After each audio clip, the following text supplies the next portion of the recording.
பவுல் என்னுடைய நாமத்தின் நிமித்தம் எவ்வளவாய் பாடுபட வேண்டும் என்பதை நான் அவனுக்கு காண்பிப்பேன் என்றார் இறைவன். யார் இந்த பவுல்? பிலிப்பியர் 3ஆம் அதிகாரம் அதன் 5 மற்றும் 6 வசனங்களை பார்க்கும் போது பவுல் தன்னை தானே அறிமுகப்படுத்துகிறார். பவுல் என்பவர் சிலிசியா நாட்டு தர்சு பட்டணத்தில் பிறந்தவர். 8ஆம் நாளிலே விருத்த சேதனம் அடைந்தவர். இஸ்ரவேல் வம்சத்தான், பென்யமீன் கோத்திரத்தான், எபிரேயில் பிறந்த எபிரேயன், நியாய பிரமாணத்தின்படி பரிசேயன், பக்தி வைராக்கியத்தின்படி சபைகளை துன்பப்படுத்தியவன், நியாய பிரமாணத்திற்குரிய நீதியின்படியோ குற்றம் சாட்டப்படாதவன்.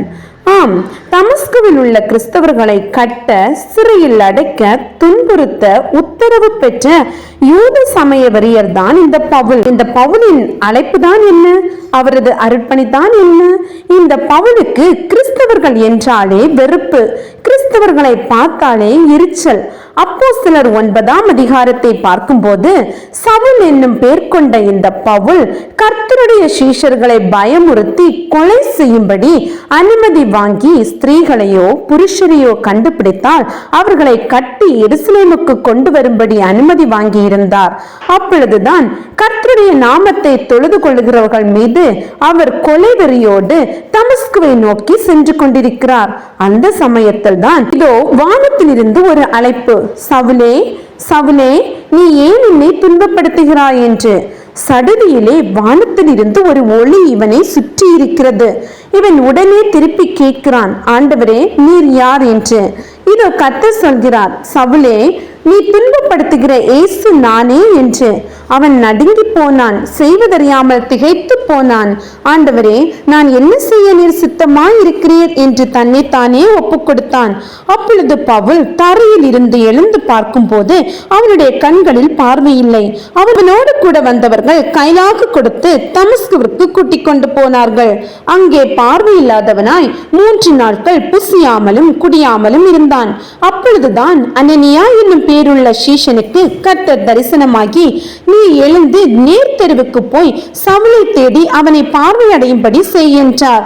உடனே அனனியா சொல்கிறார், ஆண்டவரே, எருசலேமில் உள்ள உம்முடைய பரிசுத்தவான்களுக்கு பொல்லாங்கி செய்தவன் அல்லவோ அவன், எத்தனை கொடுமைகளை செய்திருக்கிறான்.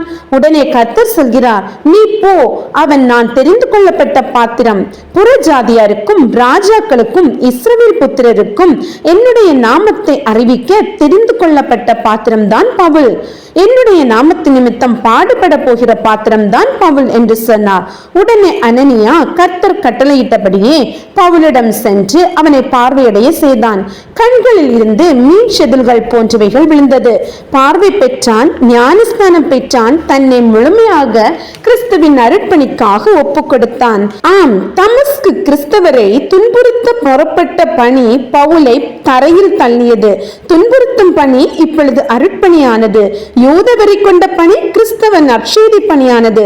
பெருமையின் பணி பொறுமையின் பணியானது. பாரம்பரிய பணியோ இப்பொழுது பக்தி பணியானது. அதிகார பணி அடிமை பணியானது. ஆம், பவுல் முதலாம் அருட்பணியை கிபி 49 தொடங்கினார். பர்னபா யோவான் மார்க்குவை அழைத்து சென்றார். அந்தியோகியா முதல் இக்கோனியா வரை அவருடைய பணி தொடர்ந்தது. 2ஆம் அருட்பணியை கிபி 52 தொடங்கினார். பவுலும் சீலாவும் இணைந்து புறப்பட்ட பயணம் அந்தியோகியா தொடங்கி இறுதியாக எருசலேம் திரும்பினார். 3ஆம் பயணம் கிபி 54 தொடங்கியது. முன்பு சந்தித்த பட்டணங்களில் எல்லாம் மீண்டும் நற்செய்தி கூறினார். பவுல் ஒரு முன்னோடியான அருட்பணியாளர், மாதிரியான அருட்பணியாளர். இவர் இல்லை என்றால் இன்று புற இன திருச்சபைகள் இல்லை. இவர் மாத்திரமில்லை, அநேக நற்செய்தியாளர்களை இவர் உருவாக்கினார். கூட்டாளி முறையில் தன்னோடு வைத்திருந்தார். அநேக திருச்சபைகளை நிறுவினார்.